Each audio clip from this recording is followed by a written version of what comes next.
네, 말씀의 시간입니다. 양순석 목사님께서 말씀을 전해 주시겠습니다. 우리의 심령이 진리를 받아들일 수 있도록 열린 마음으로 경청해 주시기 바랍니다.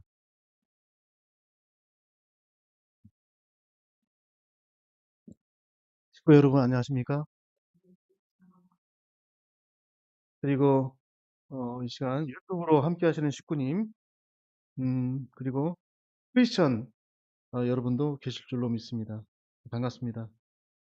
먼저 어, 오늘은 이제 올해 마지막 성일 예배로서 지난 한 해 동안, 근데 제가 이제 후반기에 발령을 받아왔기 때문에 자료가 이제 6월 이후의 자료만 제가 갖고 있어서 어, 이제 6개월 정도 그 생활했던 것을 함께 영상으로 봤습니다.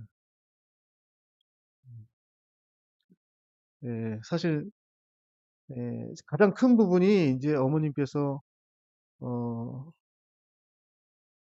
이제 법적인 그런 재판에 들어가셨기 때문에 많은 부분, 많은 시간을 거기에 할애를 한 것 같아요.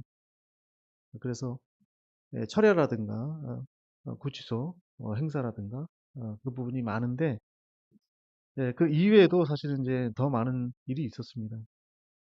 한 해 동안 수고해 주신 우리 부윤회장님, 그리고 어, 일본 부윤회 회장님, 예전에 선교사회라고 했죠.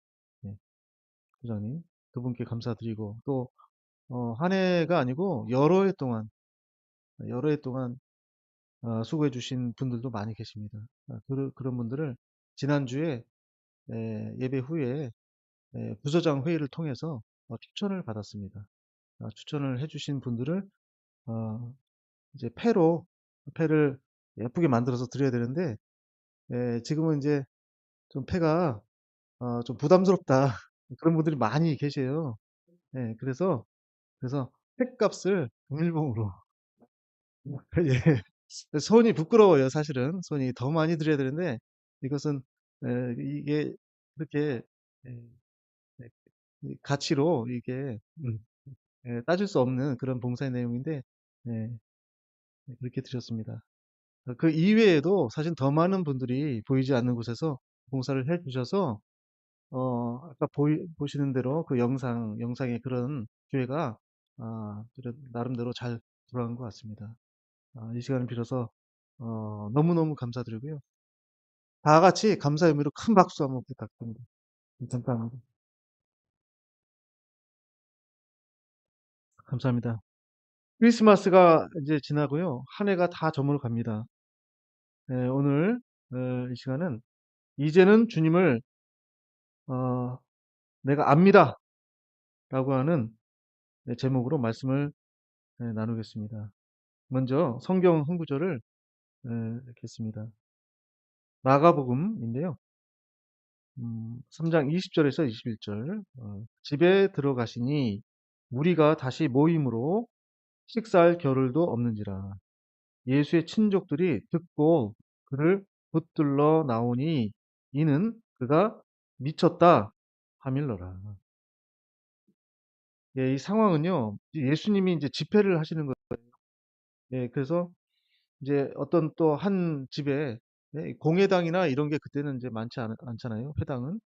그러니까 어, 믿는 집에 들어가서 이제 집회를 하시는데 식사할 겨를도 없었다 그랬어요. 그런 거 바쁜 거죠. 사람들이 계속 몰려들고 또 병 고침을 또 하시고. 그런데 이제 예수의 친족, 그것은 이제 어머니와 그 형제들을 얘기하는 겁니다. 친족들이 이제 예수님이 왔다. 예수가 우리 형, 아들이 왔다. 이 근처에 왔다. 라고 하는 얘기를 듣고 찾아온 겁니다. 그런데 표현이 그를 붙들러 왔다. 붙들러. 데리러 온 게 아니고 붙들러 왔다고 그랬어요. 그리고 나서 그가 미쳤다고 그랬어요. 미쳤다. 자기 형이 미쳤다. 예수님의 가족들이, 가장 가까운 사람들이 미쳤다고 했습니다. 왜 그랬을까요? 그리고 그 결과, 그 결과가 어떻게 됐습니까? 십자가입니다, 십자가. 유대교 지도층이 이 기득권과 이속 때문에 예? 그들의 눈이 흐려졌고 또 악의적인 소문을 내고 유언비어를 퍼뜨려서 유대 민족이 현혹되었습니다. 다 알고 있는 내용이에요. 그것은. 그것은 어떻게 보면 좀 먼 제3자일 수도 있어요. 잘 몰랐을 수 있어요, 예수님을. 그런데 예수님과 가장 가까웠던 형제들과 제자들까지도 예수님을 잘 몰랐습니다.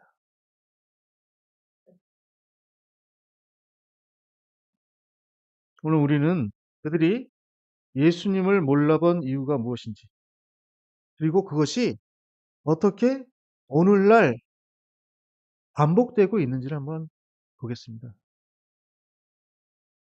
예수님의 형제들은요, 왜 예수님이 독생자라는 것을 몰랐을까요? 마가복음입니다. 3장 31절부터 32절인데요. 그때에 예수의 어머니와 동생들이 와서 밖에 서서 사람을 보내어 예수를 부르니 무리가 예수를 둘러 앉았다가 여짜오되 보소서 당신의 어머니와 동생들과 누이들이 밖에서 찾나이다. 그렇게 했어요. 그 앞에서는 붙들러 왔다고 그랬잖아요. 그죠? 그런데요. 들어오질 않습니다. 들어오지 않고 밖에서 부르는 거예요. 밖에서. 왜 들어오지 않을까요? 부끄러워서. 예수가 내 아들이 우리 형이 부끄러워서.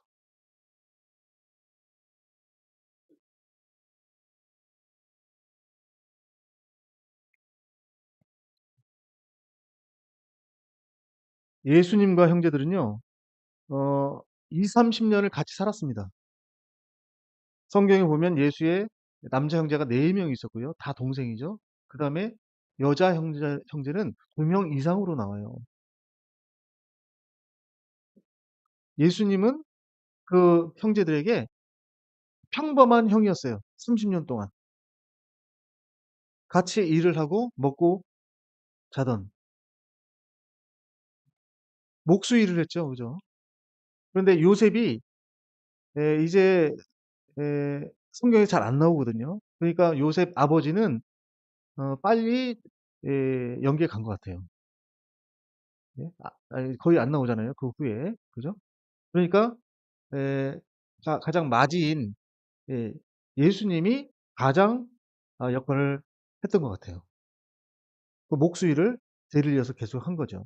근데 그때 당시 목수라고 하는 것은 지금처럼 이런 편리한 도구가 있는 것도 아니고 거의 석공에 가까운 일을 많이 했습니다.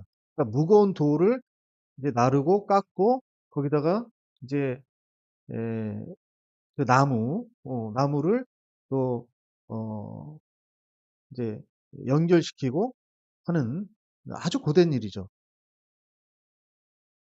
그런 형의 모습을 봤을 거예요. 평범한 목수죠.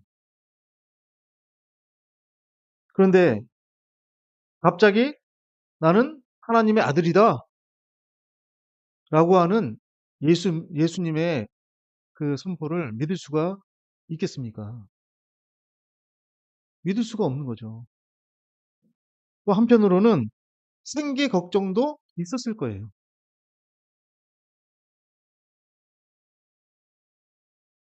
왜 그러는지 이해를 못했겠죠. 그 이해했다고 한다면 미쳤다 하는 게 이해 정도입니다.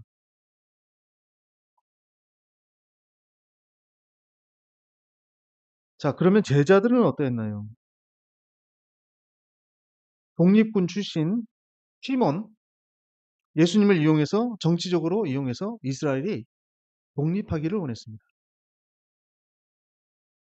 시골 호숫가 어부 출신인 베드로는 예수님의 유명세에 기대서 명예와 권력을 갖기를 원했어요. 한마디로 지금 말로 하면요. 넘버 2가 되고 싶었어요. 골목대장. 각자 딴 생각을 했습니다. 예수님을 자기 목적에 맞추려고 했습니다. 가룟 유다는요, 유일하게 남조 유대 출신이에요. 북쪽 이스라엘 출신이 아니고. 북조는 이스라엘 쪽은 어떻습니까? 위쪽은?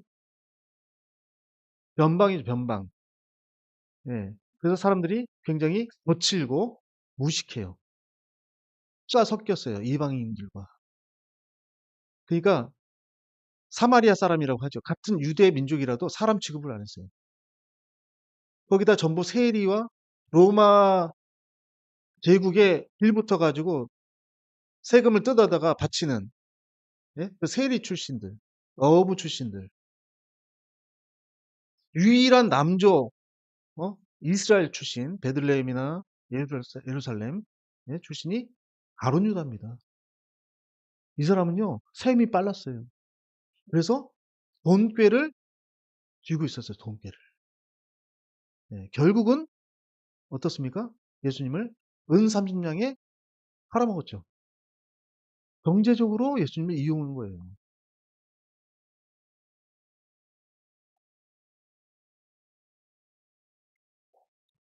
자, 그런데 놀라운 일이 일어납니다. 예수님을 미쳤다고 했던 그 동생 야고보는 부활 이후에 예루살렘 교회의 감독이 됐어요. 얼마나 기도를 많이 했는지 별명이 낙타 무릎이었어요.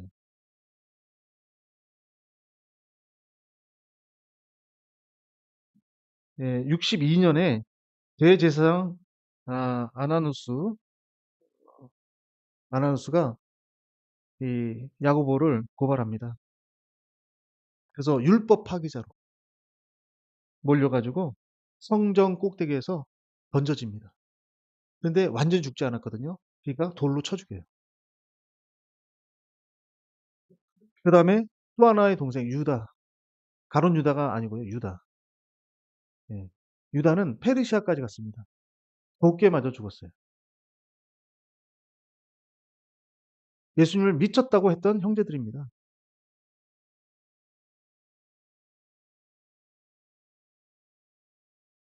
무슨 일이 일어났던 걸까요? 영안이 열렸습니다. 야고보와 그의 형제들에게 부활하신 예수님이 나타났어요. 그리고 이제 예루살렘에서 엠마오로 한 20리 정도 떨어진 그 작은 마을인데 그쪽으로 이제 두 명의 제자가, 이름은 안 나와요. 두 명의 제자가 너털거리면서 예수님의 허탈한 그 죽음을 목격하고 실망에 가득 차가지고 이제 고향으로 돌아가고 있었어요. 두 사람이. 그런데 길에서 우연히, 예, 누구를 만났죠, 그죠? 그래서 같이 갑니다. 말동무를 하면서 무슨 일이 있었어요? 왜 이렇게 얼굴이 안색이 안 좋아요? 그러니까 당신은 소문도 못 들었어요? 저기 예루살렘에서 오늘 큰일이 있었잖아요. 오늘 사형식이 있었잖아요. 하면서 예수 얘기를 하는 거예요. 예? 밤에 이제 으슥하니까 이제 잘 곳을 찾아서 들어갔는데 어, 그 지나가다 만난 사람이 워낙 말을 잘하니까 야, 같이 잡시다 우리랑. 예? 어차피 예, 따로 잘 곳도 없는 것 같은데 그래서 같은 집에 들어가서 유숙을 하는데 거기서 예수님이 떡을 떼서 줬습니다. 축사를 하고 기도를 하시고 떡을 드시라고 줬어요. 그때 두 제자가 예수님을 알아봤어요. 같이 계속 낮 시간에는 못 알아봤어요. 왜? 부활하면 어떻게 부활합니까? 그대로 부활하죠, 그대로. 하지만 영체로 부활하는 거예요, 영체. 네? 영인체를 본 거예요. 예수님 영인체. 육신은 이미 생명이 끊어졌죠. 부활할 수가 없어요. 영인체가 부활한 겁니다. 변화차를 본 겁니다, 변화차를.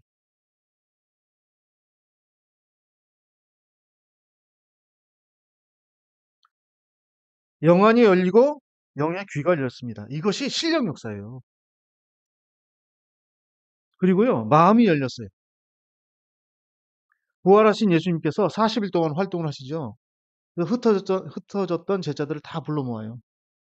말씀을 해주십니다. 계속.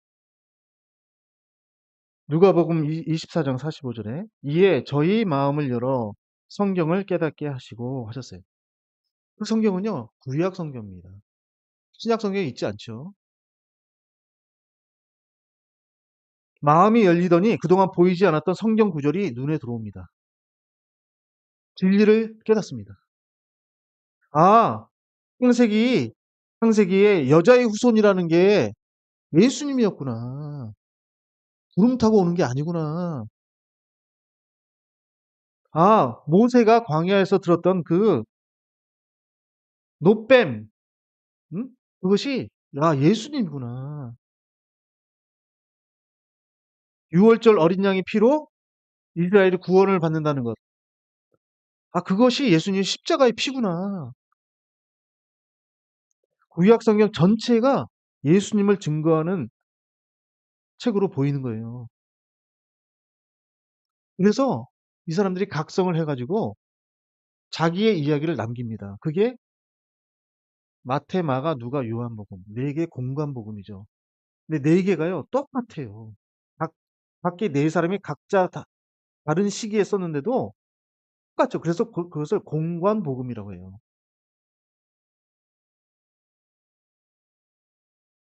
신령과 진리, 영안이 열리니까 부활하신 주님을 알아봤습니다. 마음이 열리니까 말씀이 이해가 됩니다.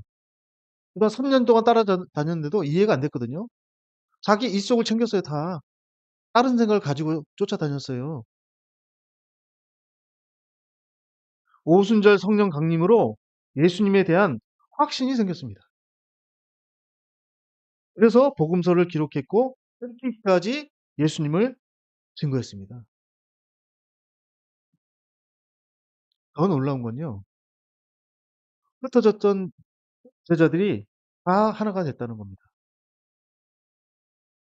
의심하던 도마, 도망쳤던 베드로, 예수님을 믿었다고 했던 형제 야고보까지 모두 과거의 상처와 오해를 넘어서 한마음 한뜻이 되었습니다. 그래서 서로 유무상종으로 나눴다고 그랬어요. 니께 내 거고 내께 네 거죠. 그게 교회예요, 교회. 거룩한 공동체. 바로 이 지점에서 오늘 우리의 현실과 분명한 대응 구조가 있습니다. 무슨 말씀이냐면 어머님께서 구치소에 계시면서 이렇게 말씀하셨어요. 이번 기회에 식구들은 똘똘 뭉쳐서 하나가 됐어. 전 세계적으로 하나가 됐다. 이런 말씀 하셨죠?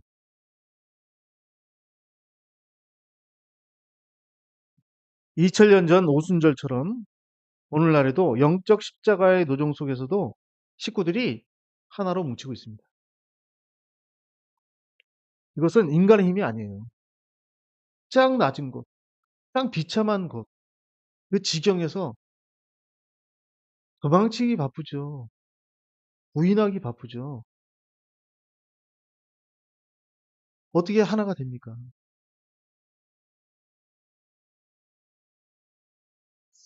자, 2000년 전의 그 시간이 오늘 같은 패턴으로 반복이 되고 있는 것 같습니다. 예수님의 형제들은 매일 보던 형의 모습만 기억하고 예수님을 미쳤다고 했어요. 이것은 어떻게 보면 순진한 불신입니다. 너무너무 순진한 거예요. 그 사람들이. 악의적인 불신은 아니에요. 대제사장이나 서기관이나 바리새인들처럼 자기 기득권을 위해서 불신한 건 아니에요. 아주 순진한 불신입니다. 옛날에 자기가 알던 그대로 고정관념으로 예수님을 본 거죠. 그런데 지금 어머님을 떠난 자녀님들은 어떻습니까? 순진한 불신입니까?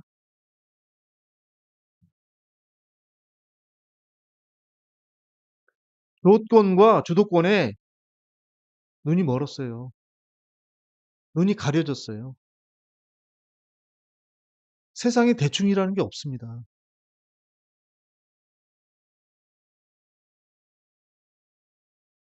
두 분이 다 본인이 적통이라고 하면서 식구들을 데리고 나갔습니다. 별도의 단체를 만들었죠. 자, 원로분들은 어떨까요? 홍순의 대모님을 너무너무 잘 알아요. 홍순의 대모님은 부엌 일을 돕던 아주머니였습니다. 또 어머님을 잘 알아요. 1960년에 간택이 된 과정, 그리고 성혼식을 직접 목격했습니다. 직접 준비했습니다.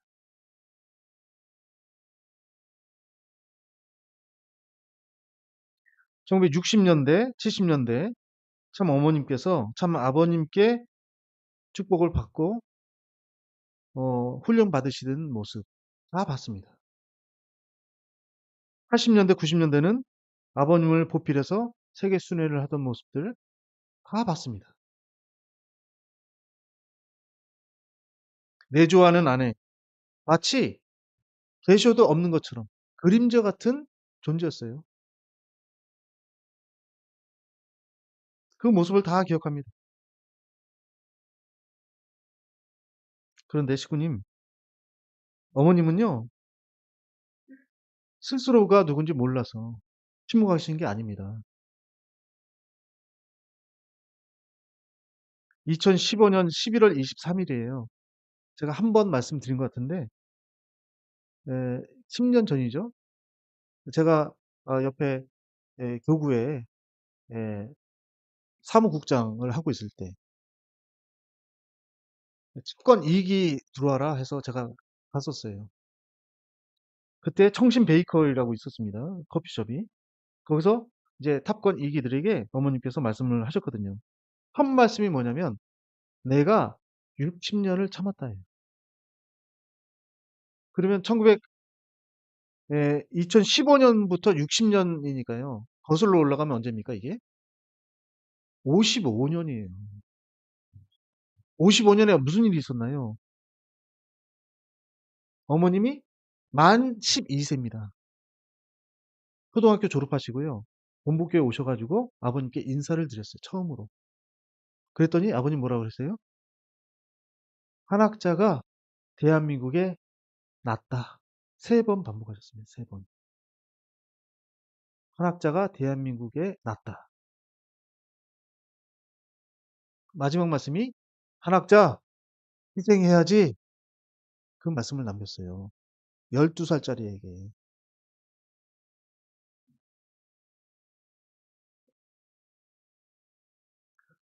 그때 저는 어머님께서 독생녀의 자각을 했다고 합니다. 봅니다. 예수님은 언제요?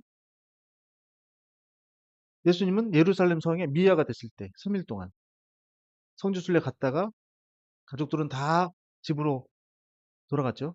갈릴리로 돌아갔죠. 버린 거죠. 버린 거죠. 네? 3일 동안 성전에 있었잖아요. 그대로 있었잖아요. 그 자리에. 예. 그래서 어머니가 찾으러 갔더니 뭐 하고 있었어요? 랍비와 대화를 하고 있었어요. 대제사장과 대화를 하고 있었어요. 그러니까 독생자로 태어나셨어도 자기가 독생자인 것을 알아야 돼요. 모르면 아무 의미가 없습니다. 그냥 평범하게 살다 가면. 근데 그것을 언제 자기가 자각을 했느냐. 예수님은 12세 때 미아가 됐을 때 예루살렘 성전에서 랍비와 대화했을 때가 아닐까 어? 이렇게 추정을 하고요. 또 어머님은 아버님을 처음으로 만났을 때 초등학교 졸업하고 만 12세입니다. 어머님께서 독생자를 독생녀라고 처음 밝히신 해가 2014년입니다.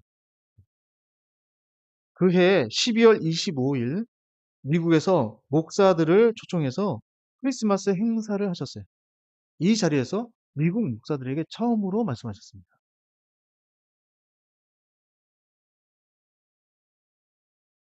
그런데 왜 2014년까지 침묵을 하셨을까요? 60년을.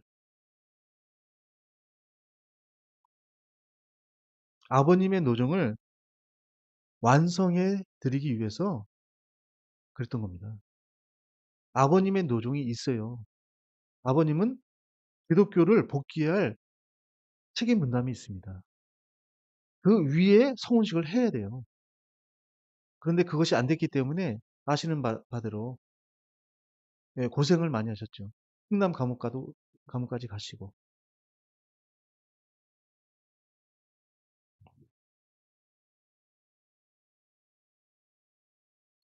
그 아버님의 노정을 원리적인 노정을 완성해 드리기 위해서 사랑의 침묵 기간이 있었던 겁니다. 60년의 인내의 기간이죠. 그러니까 내가 60년을 참았다 그랬잖아요.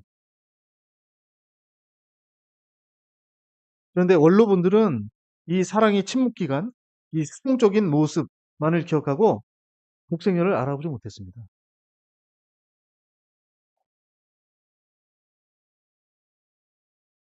제자들은 어떻습니까? 다 아는 사람이에요. 지금 장안이 떠들썩하죠, 그죠? 오늘날의 제자들도 부와 명예, 출세를 구했습니다. 자기의 생각대로 어머님을 이용했어요.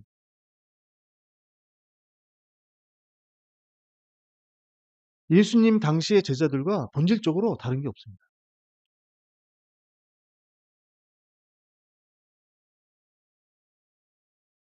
자, 예수님께서는 십자가 위에서도 아빠, 아버지라고 했습니다. 아빠, 어떻게 이게 똑같아요. 이것은 아버지를 정말 살갑게 부르는 말이거든요.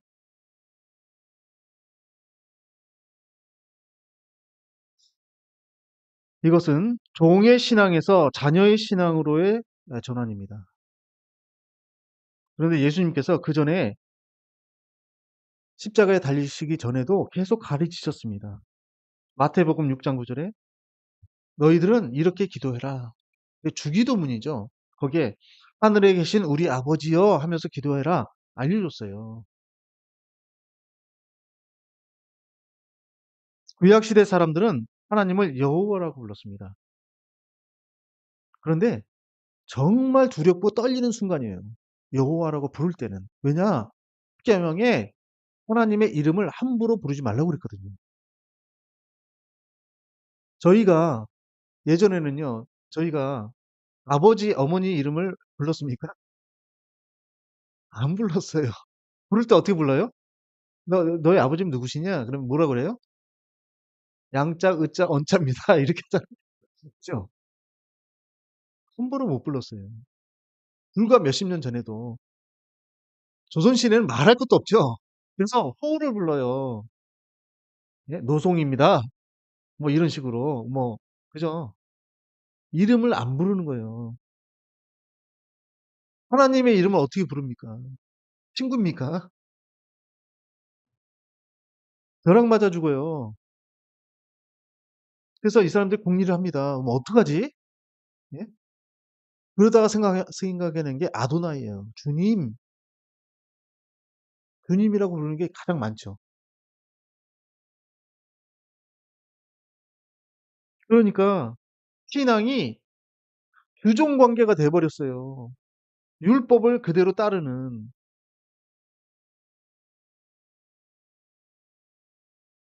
그런데 예수님께서요. 하늘에 계신 우리 아버지요. 그렇게 기도하라고 했어요. 그리고 십자가상에서도 그대로 예수님도 그대로 아버지를 부르고 가십니다.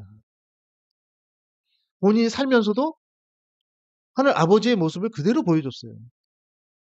명령하는 것이 아니라 파이르고 고쳐주고 예? 다시 일으켜 세우고.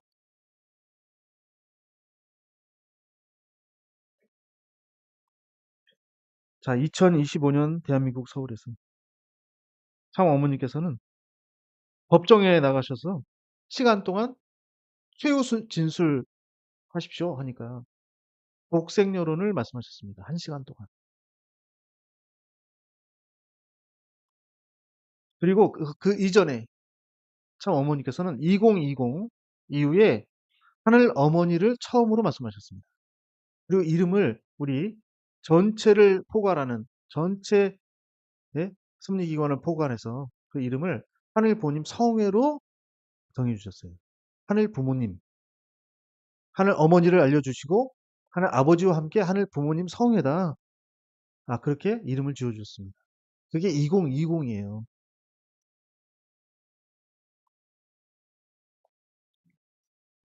하나님 아버지만 알던 우리에게 하나님 어머니의 사랑을 몸소 보여주고 계시는 거예요.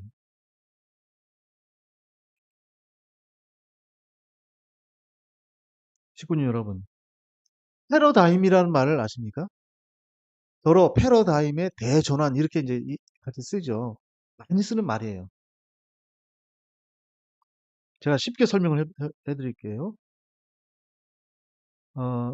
사람들이 몇천 년 동안 혼동설을 믿었습니다. 지구는 가만히 있고요. 하늘이 돌아요. 하늘이. 가만 보면 해가 돌잖아요. 그죠? 밤에 별도 달도 다 돌아요. 나는 가만히 있는 것 같아요.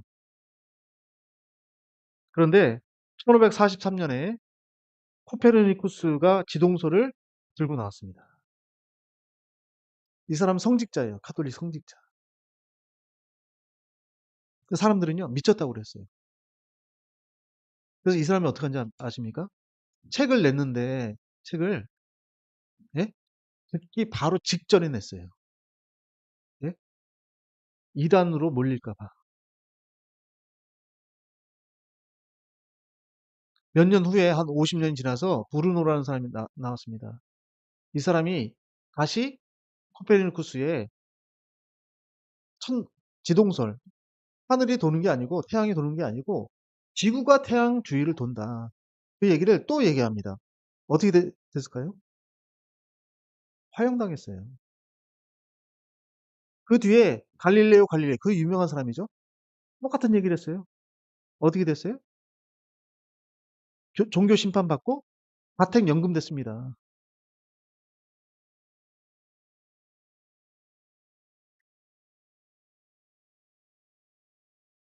이것이요. 1687년 뉴턴이 나타납니다. 아이작 뉴턴. 만유 인력 법칙으로 지구가 돈다는 것을 수학적으로 증명을 했어요. 과학의 정설이 됐습니다, 이제. 패러다임의 대전환이 일어났어요. 그런데도 불구하고 당시의 교황청은 인정하지 않았습니다. 과학계는 다 인정해요. 교황청은 인정하지 않습니다. 훨씬 지나서 요한 바로 2세 때 92년인가요? 1992년? 그때 비로소 사과했어요. 인정했어요. 그때.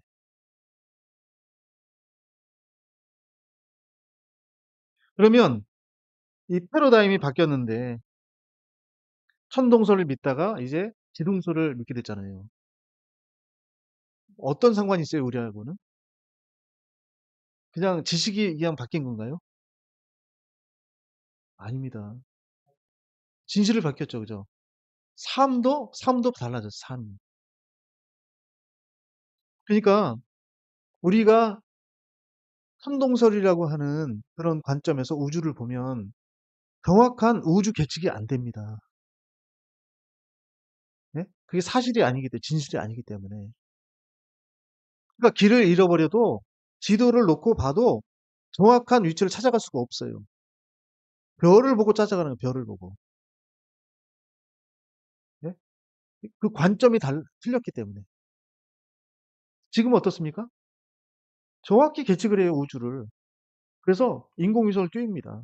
정확한 궤도에 딱 띄워요. 우리가 그래서 GPS를 활용하죠. 그죠? 내비게이션으로. 상냥한 아가씨가 나와요. 500m 앞에 목적지입니다. 좌회전하세요. 그죠? 패러다임이 지식만 바뀐 게 아니에요. 생활이 바뀌었어요.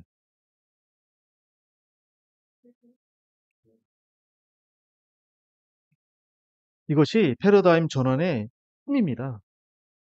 그러니까 우주를 보는 눈, 관점이 바뀐 거예요. 마찬가지입니다. 하나님 아버지만 믿던 것에서 하늘 부모님으로의 패러다임의 대전환이에요. 자, 이것도 단순히 그냥 관념만 바뀐 걸까요? 아니에요. 한번 보십시오. 어떻게 되는지. 우리의 삶이 바뀔 겁니다.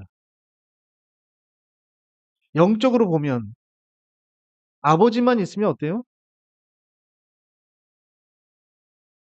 반은 고하죠. 그죠? 한부모 가정이라고 해요. 아이들이 제대로 클 수 없어요. 또 어머니만 있어도 안 되죠. 온전한 가정은 양친 부모가 다 계셔야 됩니다. 자, 인류 복지? 어머니의 사랑 없이 복지가 가능합니까? 남자는요, 질서거든요. 원칙이고, 이성이고, 여자는 그게 아니죠. 따뜻한 어머니의 사랑 없이는 복지 실현이 안 돼요. 나눔이 안 됩니다. 한계가 있는 거예요. 인권적으로 볼 때, 하나님 어머니가 계시다는 것은 여성의 존엄성이 회복되는 겁니다. 남녀 평등, 양성 평등의 기초가 세워지는 거예요. 얼마나 큰 발전입니까?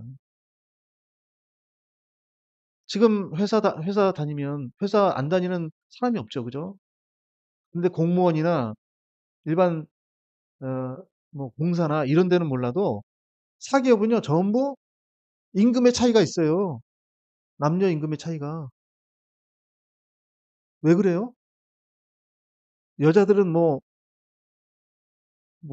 7시간 일합니까? 남자는 8시간 일하고. 그렇잖아요. 엄연한 사실이에요.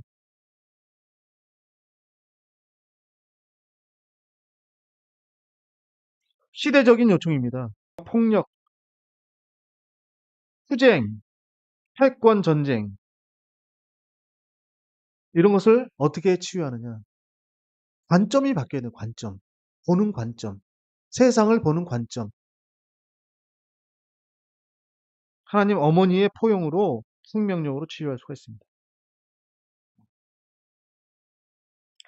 지동설을 정설로 믿기까지 150년이 걸렸어요.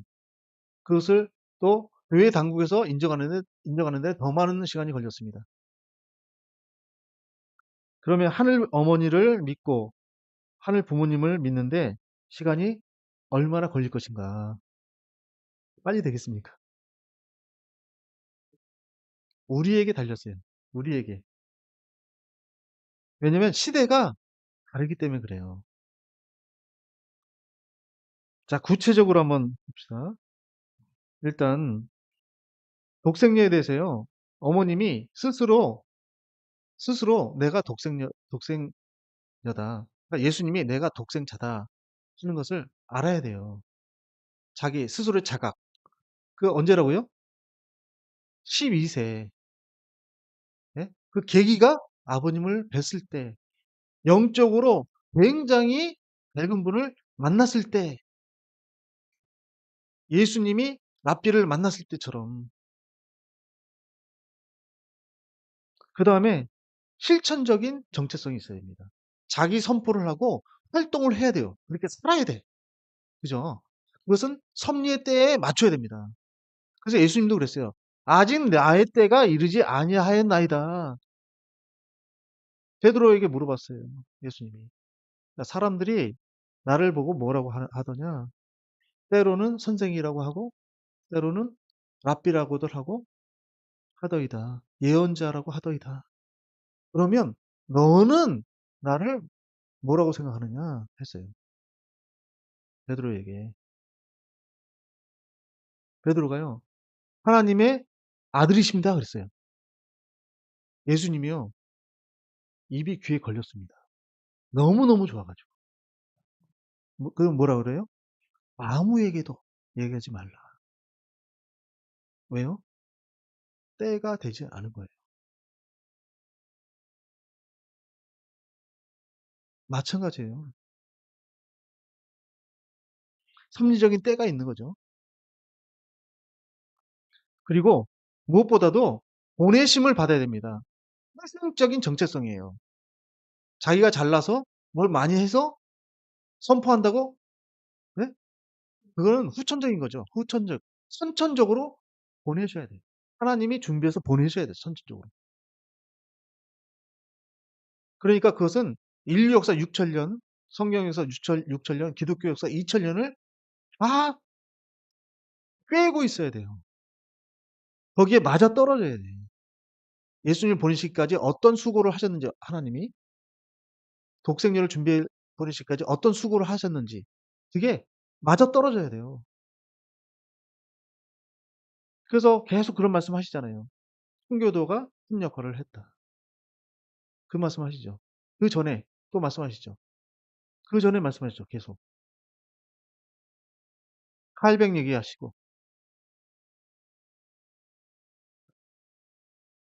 자, 그러면 우리는 이제 알았습니다. 오늘 우연찮게 우리 이제 성가 대장님께 이제 그 준비 찬송을 맡겼어요. 그전에는 제가 이제 고르다가 말씀에 딱 맞는 것을 준비, 예, 했으면 좋겠어서 직접 하다가 이제는 이제 맡겼습니다. 그랬더니, 어, 뭐였죠? 그, 아니요, 아니요. 아, 주님을 내가 몰라. 그죠? 예. 그런데, 예, 이제는 주님을 내가 압니까? 모릅니까? 알아요. 세 가지 정체성을 알아야 돼요. 그래서 세 가지 태생적 정체성, 그 다음에 인식, 언제, 예? 자각을 했는지, 인식적 정체성, 그 다음에 실천적 정체성.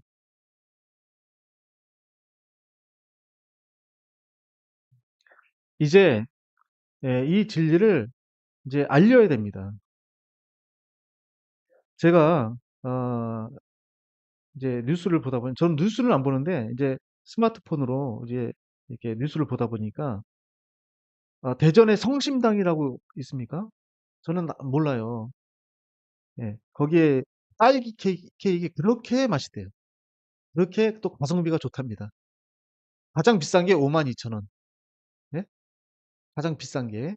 근데 호텔에 가면요, 한 20만 원 한대요. 팥빙수만 해도 뭐, 여름에 보니까 13만 원 넘었죠. 그런데, 에, 케이크 하나에 이제 52,000원. 예? 52,000원. 몇 명이나 살까요?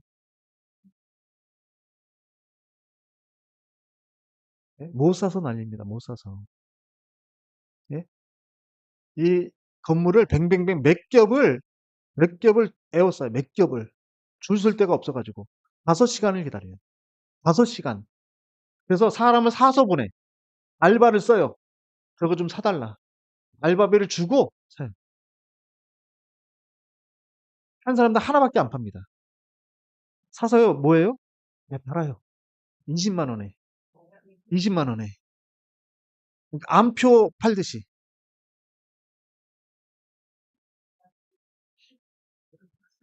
저는 줄 서는 거 제일 싫거든요. 시간이 아까워가지고. 근데 그게 아닌 거예요. 이게. 이게 어떻게 압니까, 사람들이? SNS, 예? 유튜브, 카톡, 텔레그램, 이런 걸 통해서 다 아는 거예요. 그러니까 좋다 그러면 거기 사람이 몰려요. 안 좋다 그러잖아요. 그러면 안 갑니다. 2024년에 그 성심단 대전 역점이 있나 봐요. 예. 근데 거기에 건물주가 월 임대료를 올렸습니다. 예. 4배를 올렸습니다. 임대료가 월에 1억이에요.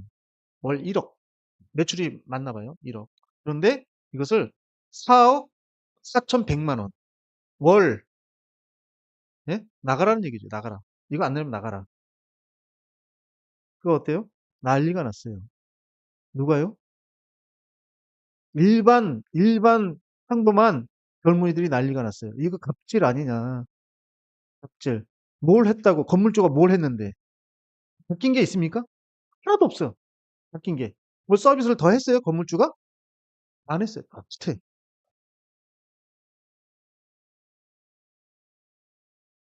그래서 결국 어떻게 됐어요? 3천만 원 올려줬습니다. 3천만 원. 그걸로 됐어요. 잘했죠? 이게 세상이에요. 이게 지금 통일교회에 대한 왜곡된 정보가 세상을 덮고 있어요. 우리가 진실을 알려야 됩니다. 어떤 식으로 알립니까? 옛날처럼 찌라시 뿌릴까요? 대전 성심당에 찌라시 뿌립니까? 아니에요. 다 입소문이에요, 입소문. SNS로. 이거 지울 수도 없어요, 그거는. 유튜브 한번 올리면 본인이 내리지 않는 한 영원히 가, 영원.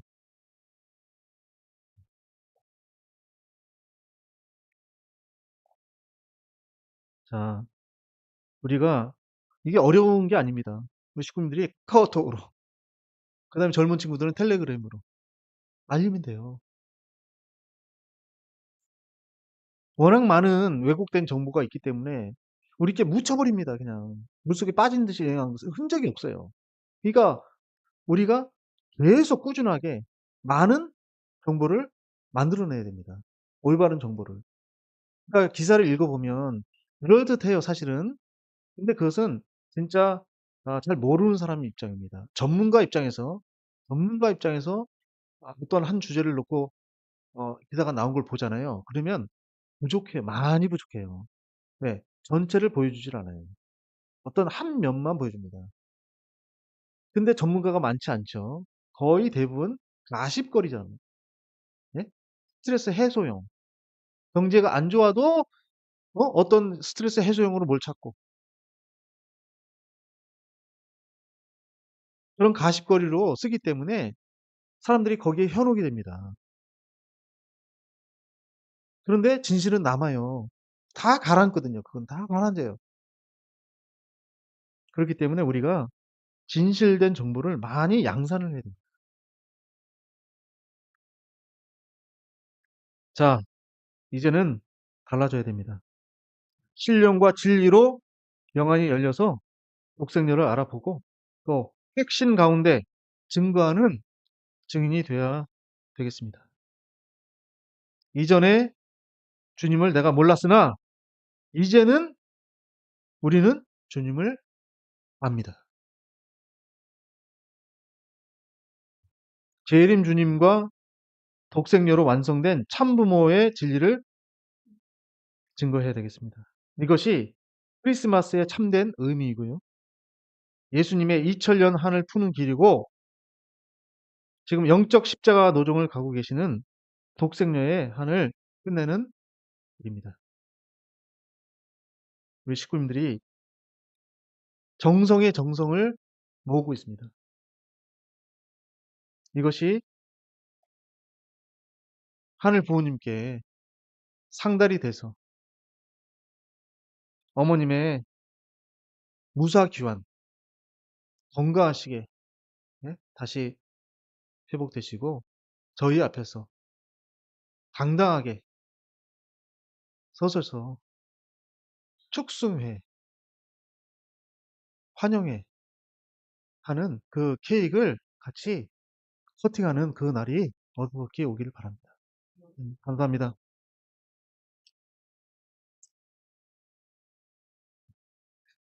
귀한 말씀 감사합니다.